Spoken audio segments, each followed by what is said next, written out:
All right, y'all. Good morning. This is going to be the energy politics class, energy economics. We move pretty quickly in here. Um, Also, the first textbook is an economics textbook. Um, we don't really have an economics degree in our college, so we're going to focus mostly on the politics, the global trends, policy, things of this sort. It's good to learn the models, the economic models, and how they work, but I'm going to leave that kind of stuff up to y'all. And we're going to focus on sort of the bigger picture. So, section one is going to be just sort of learning how energy economics works. Um, and we'll move on from there. The papers are going to be exactly the same format every time. Usually, I'll put up a choice of questions, and you pick one and write a research paper about it. Um, we don't really do any multiple choice in my upper level classes, it's always papers. This is because once you get to graduate school or law school or I don't know, some NGO or you're working in the government bureaucracy, whatever it might be that you're using your political science degree for, you generally have to be a good writer and a good researcher. And so we need to improve those skills, learn how to research well, learn how to synthesize information that you've read on your own, these sorts of things. Okay, I guess from there we'll dive in. Okay. Oh, I also wanted to apologize for all the technical problems. We've been having some issues since that AWS crash last week, and so we'll get back on track. If anything goes wrong, let me know, and I'll try to get it fixed immediately. Okay. So, Unit One, Chapter One. So this is going to be the book by Filippini and Srinivasan. Hard. I believe that Filippini is a Harvard University economist. All right, so section one, what is energy economics? And I'm going to lecture based on the readings, and then I will add a whole bunch of other stuff that I know or think should be mentioned, etc. All right. So economics basically asks in general, which goods and services do we produce and how should we produce them? And for whom should they be produced, right? So you have to have a producer and a purchaser, and you have to make efficient decisions about profit margins and things of that sort, right? I also, with number two, how should we produce these goods and services? Think that the author should have mentioned where do we produce these goods and services, because this is not only sort of vital to David Ricardo's comparative advantage theories, right, from the early 19th century, that says that states should focus on what they're good at so as not to pay an opportunity cost in production, and then trade for those things in which your state is not good at, right? So everybody sort of theoretically benefits. But there's been a lot of pushback with, first of all, with the ideas of sort of neoliberalism and globalization and even post COVID sort of strategic supply lines and things of that sort. But there's also the idea that not every state has oil, right? Or oil reserves or natural liquid gas or whatever it might be, right? And so the where idea is a very big theme of energy politics in general, right? Our current president Trump, part of his sort of campaign pledge was drill, baby, drill, right? So we know it touches on internal domestic politics. We have national security concerns that we have to be worried about. And then you see movers like OPEC coming together because they had, for a very long time, sort of a monopoly on oil. Um, I wouldn't even say like oil refinery or whatever, but pulling oil from the ground, right? Okay, we'll move on. The authors also talked about which approaches are sort of possible, right?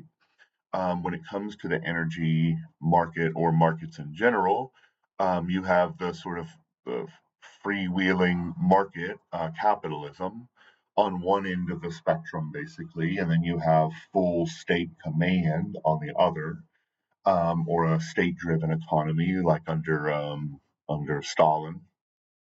Um, but remember, this is a spectrum, right? There is almost no state in the world that has no sense of free markets, right? Even black markets operate in some of those states. Probably the closest you will ever get is going to be a place like North Korea. And then on the other side, even the U.S. has some policies concerning labor laws, safety standards, environmental standards, um, all of these sorts of things, right? So there's no true free market capitalist system either on the planet. It's always where do you fall on the spectrum, right? And arguably, the U.S. would be on the very farthest side of sort of the free market side, and then a place like North Korea would be on, or maybe Cuba, right, would be on the complete opposite end of the spectrum. Okay. Um, the text is going to take a largely a microeconomic approach, right? How do corporate entities, businesses, producers, individual buyers work in the market? And then I will try to add a more global macro approach as we move along. Um, what's funny is um, the book also says that they're going to try to take this sort of positive and scientific approach rather than a normative approach. But there's a touch of that normative stuff in this book too. You can tell. Um, I wish they had contextualized things a little better, but you also sort of get what you get when you have a free online textbook. And so I'll try to add some context as we move along. But it is a good choice to take in research and political science and law school, whatever, this dispassionate approach, right? Try to let the research and the data and the statistics and the models and whatever sort of lead the charge, all right? And I would suggest that you all do that in your papers. Like, this is not about morality and ethics and stuff like that. We're here to learn about how these things work in the real world, and then we can talk about how to improve them using data and research and stuff like that. Okay. All right. We'll move on to section 1.2, the role of energy in an economic system. Energy is ubiquitous now, right? It has led to some massive explosions in growth. It was really one of the main drivers of the Industrial Revolution. Um, Shipping and transport have moved the world into a global era. So yeah, I mean, this energy politics and energy in general affect everything, even from like food production and food storage. Like air conditioning for food storage takes up about 2% of the world's energy usage, right? Um, and then you've got things like, at least in developed economies, the closer to the equator, obviously, you have, air conditioning. You also have all the inputs to manufacturing. Um, and then, petroleum specifically, not just energy, but petroleum is also vital in a lot of industrial throughput, in plastics making, in making all of the sort of like greases and stuff that you need for machinery. So, this stuff isn't going away anytime soon, even if we move towards the green transition, right? Let's see. Figure 1.1 is pretty interesting. You can see sort of these trends where developing states, excuse me, will see bumps in their usage of energy per capita, But eventually you sort of stagnate and then sort of begin to reduce. You get efficiencies of scale. Um, you get more sort of efficient equipment and appliances and electrical wiring and infrastructure and all of these sorts of things, right? Okay. Um, let's see. The other, that is good news, right? As the world develops, they become more efficient. The problem, however, is that while the developing world is becoming more efficient, the developed world, the developing world is seeing a mass usage of energy, right? Their populations are booming, and in many cases, they have more sort of income and spending to be had because they're reaching sort of the middle class of states, I guess you would say. So these are states like China and India, um, arguably places like South Africa, Brazil, Uruguay, although Uruguay is basically like 100% green. But yeah, you get my point. As we see these population explosions, but also as these states become richer, the need for energy increases pretty dramatically, right? Figure 1.2 shows CO2 emissions as a percentage of global energy use, right? And so you can see natural gas and oil and coal um, and electricity, which is obviously driven by some of those things I just mentioned. And so we have there is a big concern about CO2 output and CO2 emissions and their effect on our global atmosphere, right? Okay.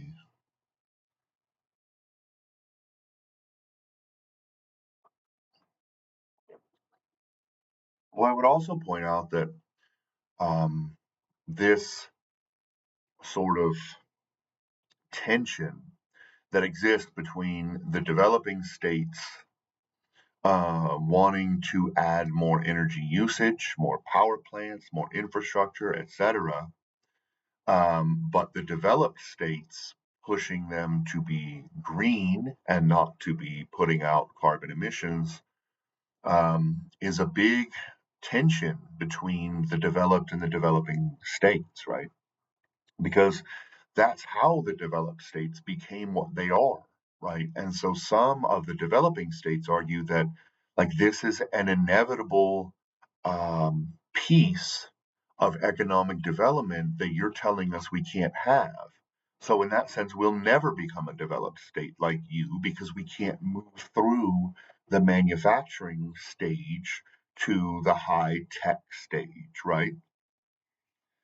And so this is really difficult, right? And this is why um, many, I guess, in the global climate change scene are saying that the developing states should be paying for the infrastructure and development of green technology in the developed world, which would cost probably not even billions, probably trillions of dollars, right? And so there is a lot of um, finger pointing and a lot of, I guess, pushback from the West about, we can't do that, right? So this is going to be a really difficult problem moving forward.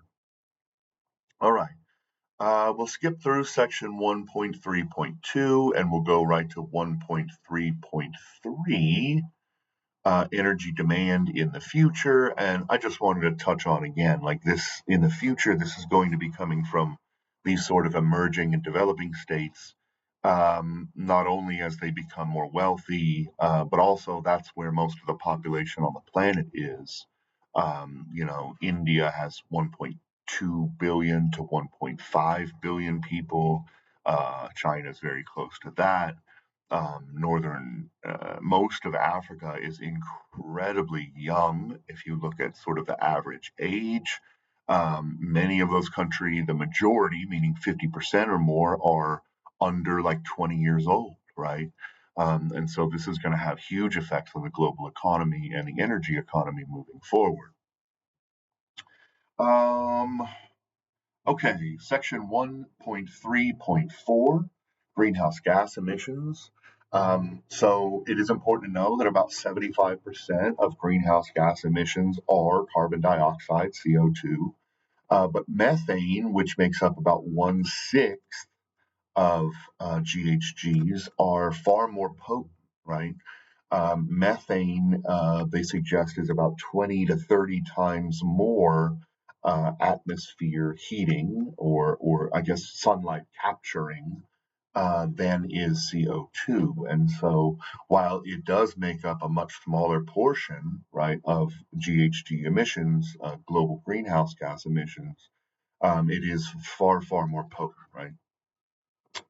And if you look at the graph, figure 1.7, you can sort of see some really interesting trends here, right? This all really starts off with early industrialization in the mid 19th century, mostly in England, right, is where this sort of kick started, but then shifted quickly to the United States and the rest of Europe.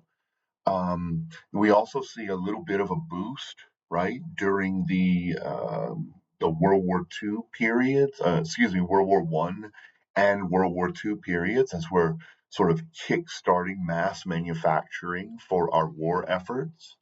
And then, really, post 1950, when we start to discover things like plastics, right?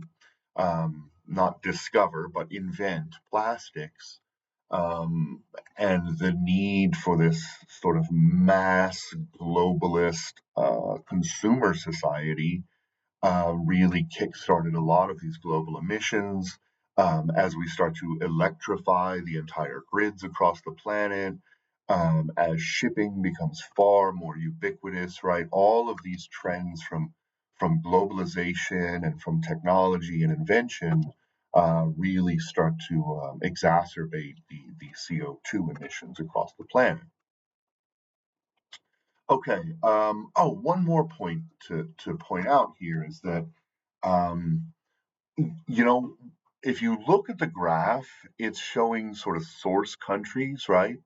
But you also have to take into consideration that a lot of the manufacturing that's happening in places like Asia, China, India, where else? Vietnam, Malaysia, all of these sorts of places, not only sort of manufacturing, but also sort of resource extraction. A lot of this is being purchased in the West, right? And so, in a sense, the West is contributing a lot more than this graph would show because of their sort of consumerist habits, right? And the fact that the CO2 emissions are coming from places like China is largely driven by Western behaviors, right? And so they're just sort of outsourcing the manufacturing because of Ricardo's comparative advantage that China has in labor costs. All right. Moving on, section 1.4, the main problems resulting from the current state of energy systems. So CO2 and methane are clearly leading to sort of atmospheric change and global climate change. The evidence is just there, and it has been for 25 years or more. Um, about, I guess, 19 out of every 20 climate scientists are like, yes, this is real. Um, okay, let's see. Air pollution is another problem, right? Not just because of sort of greenhouse gases, but air pollution itself can become very problematic, especially for people with breathing disorders or asthma or things of that sort, or the very elderly or very young. Um, and so you get this very small particulate in the air, right? And it has become pretty severe in certain areas. In Los Angeles during sort of the 70s, it became the smog in the city became a huge problem and led to a lot of advancements in sort of environmental standards. And then you also see this kind of problem in places like New Delhi, um, and in Beijing in China, and honestly, most of the urban manufacturing based places in China, which are all obviously sort of on the southeastern coast of China, right? Because they need access to ports and the ocean so that they can ship their products out. And so that's where they focus most of their urban area and infrastructure and manufacturing and things of that sort. And a lot of times, the government will basically tell you, like, put on a mask today. You don't want to be outside in this. Um, yeah, so air pollution could also become a real problem, especially in sort of refining refining areas, or plastics production or manufacturing plants, these sorts of things.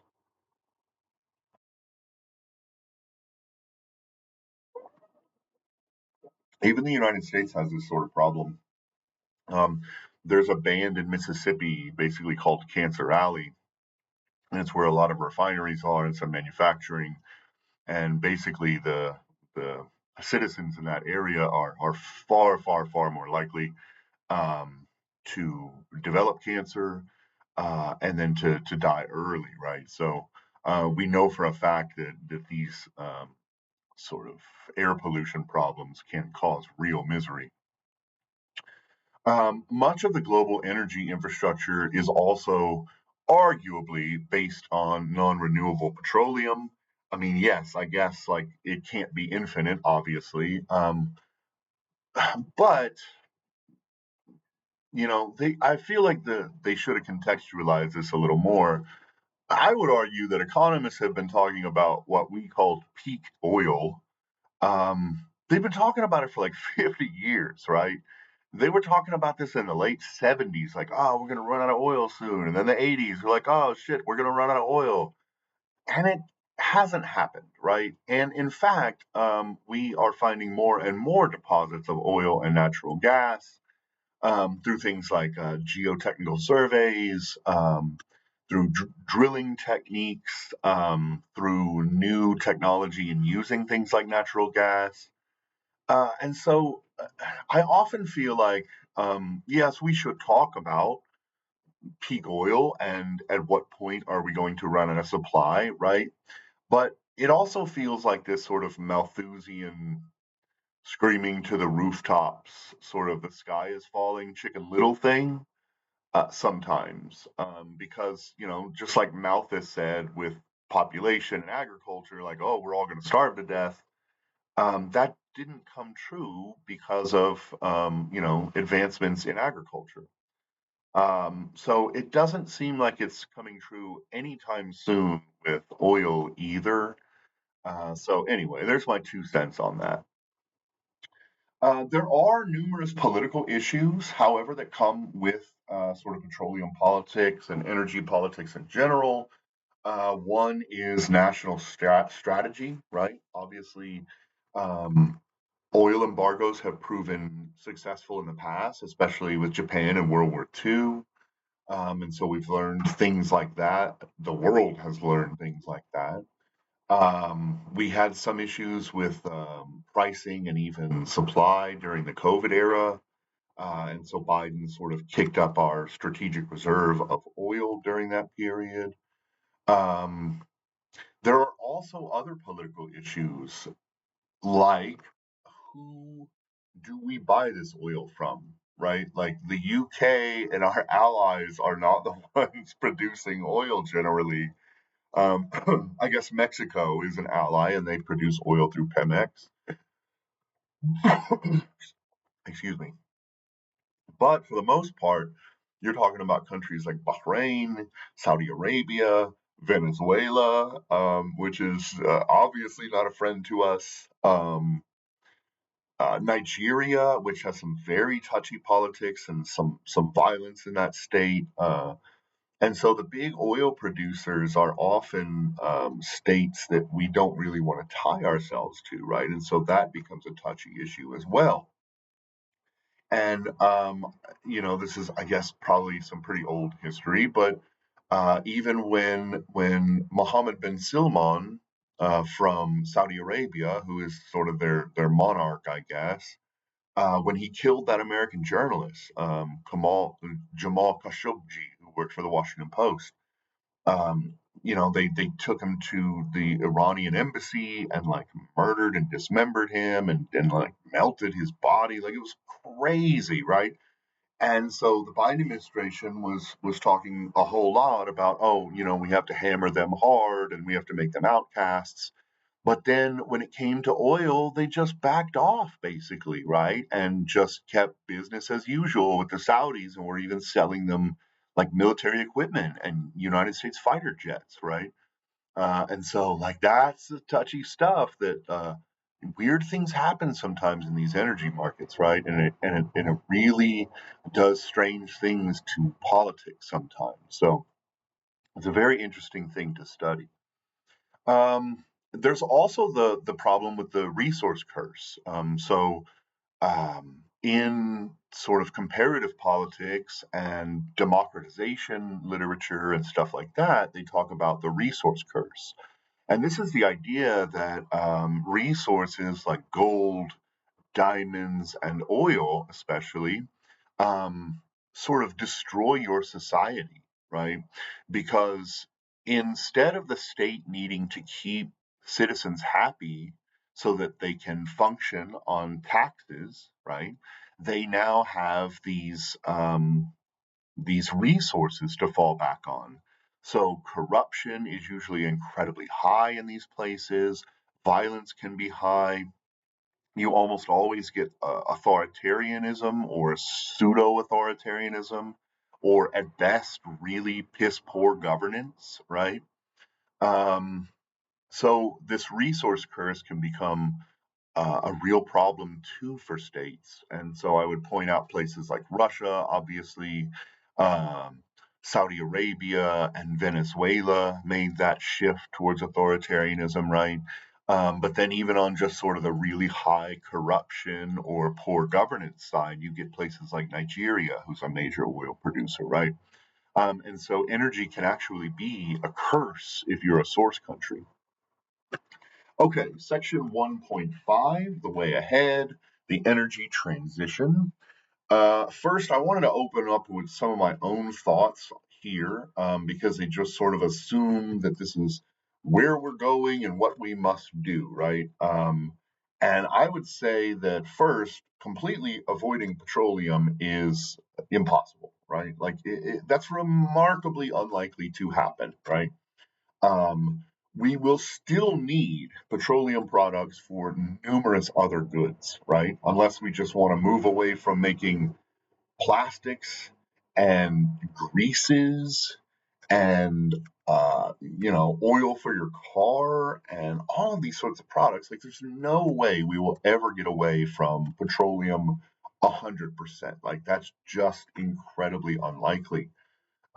Second, we will it will take many decades to phase out oil, right? Like there is a global infrastructure already set up and trillions of dollars have been invested in the infrastructure necessary for the petroleum market, right? The ships are specially built.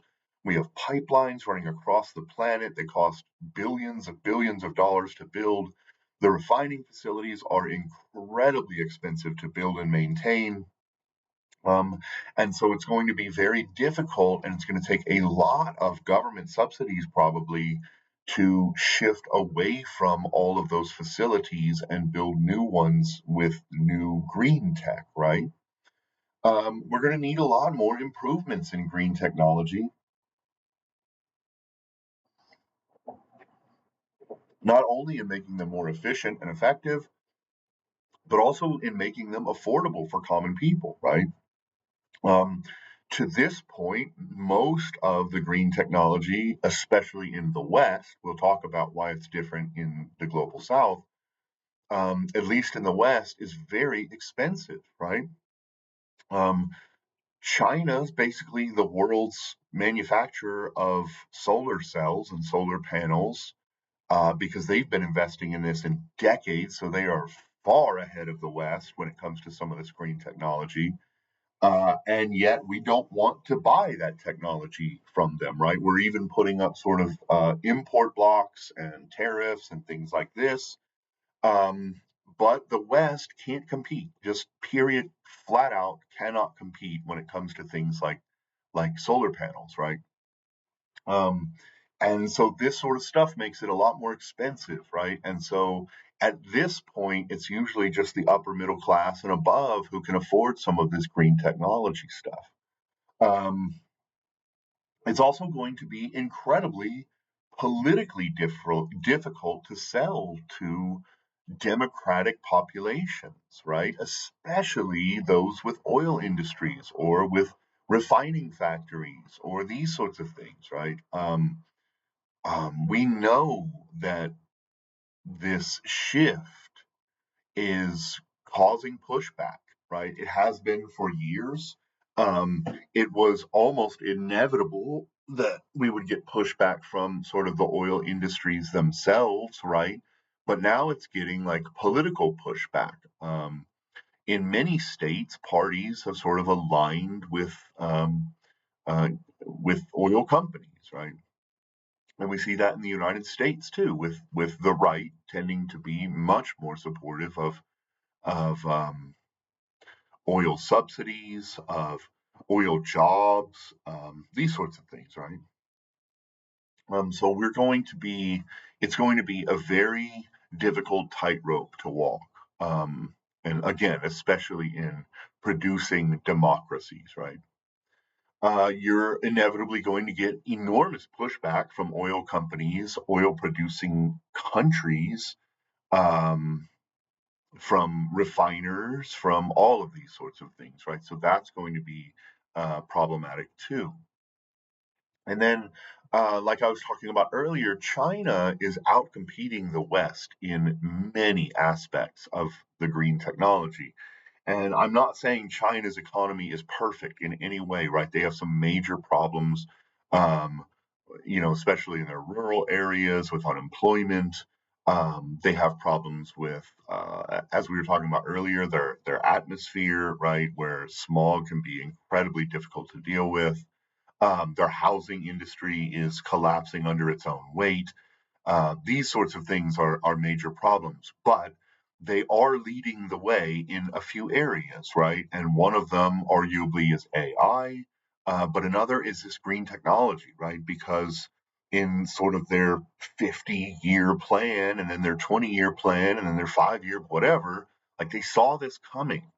Um, and they invested heavily. The state subsidized many industries, not only R&D and infrastructure and labor and training, all of these sorts of things, um, so that they could be sort of the world leader 20 years down the road. And it's emerged that basically that's the fact.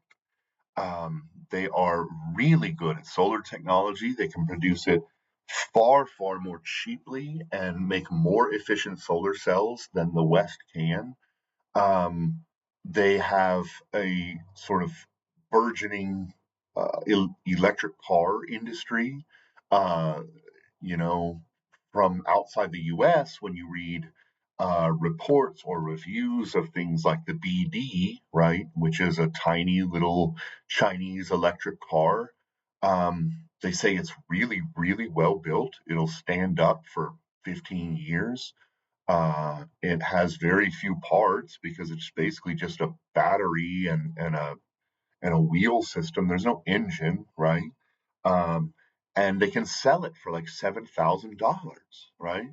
And so this is one of the reasons that like the West is throwing up blockages against China's car industry is because they're afraid that our own electric vehicle industry is going to just completely collapse because we cannot compete because American and Western politicians and sort of oil companies and these sorts of things have been pushing that climate change is a hoax for so long. And so we never really got into that industry for the most part. And so this is one thing that's a little bit concerning where where sort of Western politics um, degraded Western markets by not by protecting them for a generation or more, right? And so now companies like GE, Chevy, Ford, et cetera, like they couldn't compete on the electric vehicle market, at least from internal reports, right? And cars like the Tesla, right, runs like $70,000 or $80,000, right? And so it's not accessible. Whereas if this BD flooded the market, they're saying a lot of people would really take another look, and they are flooding the markets of places that are sort of emerging economies. Brazil, South America. You see some of them in Africa. They're all over China and Asia, right? And so, yeah, that's a concern. Okay. I would also say it has to be managed very carefully, right? Because of all of the things we just talked about above. And I'm not saying we shouldn't try to start shifting towards more effective green technology. But there are many, many, many considerations to be made. All right. So, what are the alternatives, right? If we're going to sort of clean up our greenhouse gas emissions, um, obviously, probably greater efficiency is number one on that list, right? There are things that we can do as producers, as purchasers, as manufacturers, as shipping corporations, whatever it might be, to get better bang out of your buck for your gasoline expenditures or your petroleum product in general, right? There has been a shift towards solar, right? Again, in general, China is sort of leading the way on this, but we are seeing some solar plants rise in especially places like Northern Africa, and also a couple popping up around the United States. Remember, it has to be generally really sunny and low rain chance, right? And so deserts tend to be pretty good for this. All right, we have geothermal. So this will sort of take energy from the earth in places that maybe you have magma hot spots or things of that sort. We have nuclear power. There has been a sort of recent push to move back towards some nuclear energy in the West. But there are big concerns about this, right? Like, first of all, nobody wants another Chernobyl, right? And obviously the technology has improved, the safety standards are probably better, but it's always a concern, right? And then what do you do with the waste product? Because you know, I doubt nuclear waste is better than CO2 emissions in the long run, right? So that's a balance you have to find too. There is some potential for biomass, right? And there are people experimenting on things like algae and kelps and even like using fecal material and transitioning the energy in them toward the system, right? And then you also have things like hydropower dams. I forgot to mention wind. Wind is pretty big, especially here in West Texas, right? And hydropower dams. So these usually take a lot of government input and infrastructural spending. Um, it's pretty rare that a private corporation has enough chutzpah, I guess, to be able to build a dam on their own. Um, but these can be pretty great. They're continuous. You can control the water levels as long as something doesn't go devastatingly wrong, which it has before. Um, and they're largely um, a very long term project, like 50 to 100 year sort of project, right? They do come with some problems, right? Like you're going to have to flood a lot of land. and so you might have people living there, or it might be in some states around the world, like indigenous people have cultural heritage there, or cemeteries or things like that. So there are those sorts of things you have to consider. It also tends to do damage to like the river system, right? So fish stocks. Um, we know that the reservoir area gets hotter and more acidic, and so it can cause those problems too. Okay, what are the potential benefits for transition? Obviously reducing the likelihood that we go past the brink when it comes to global climate change. That's the big one, right? But there are also concerns about air quality, which we talked about earlier. Some reports of the Clean Air Act that Nixon passed in the early 1970s actually say that it is the most beneficial piece of legislation that America has ever written, that it saved hundreds of thousands of lives for very little cost. And so it was a really interesting report to read, because people don't really think much about like the Clean Air Act, you know. So pretty interesting stuff. Air quality and water system quality are important. There are benefits to your national security and your power grid. There are economic benefits if you can sort of lead the charge in a new technology, like China is sort of doing. An interesting thing I wanted to point out too before I close is that Texas, who is sort of a major political contributor of oil and gas, obviously, right? But they have also quietly performed really well in making some of these green technology transitions too, with rising solar farms, with increases in wind technology, right? So Texas has actually done relatively well if you look at a mapping out of percentages of sort of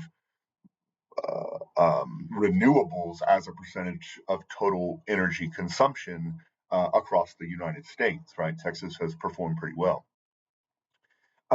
Let's see. We're also going to need major technological advances and price cutting for battery technology, right? Like, this is one of the major problems with things like solar and wind, when they're not producing, right, at nighttime, obviously, for solar, or when there's just no wind for wind farms.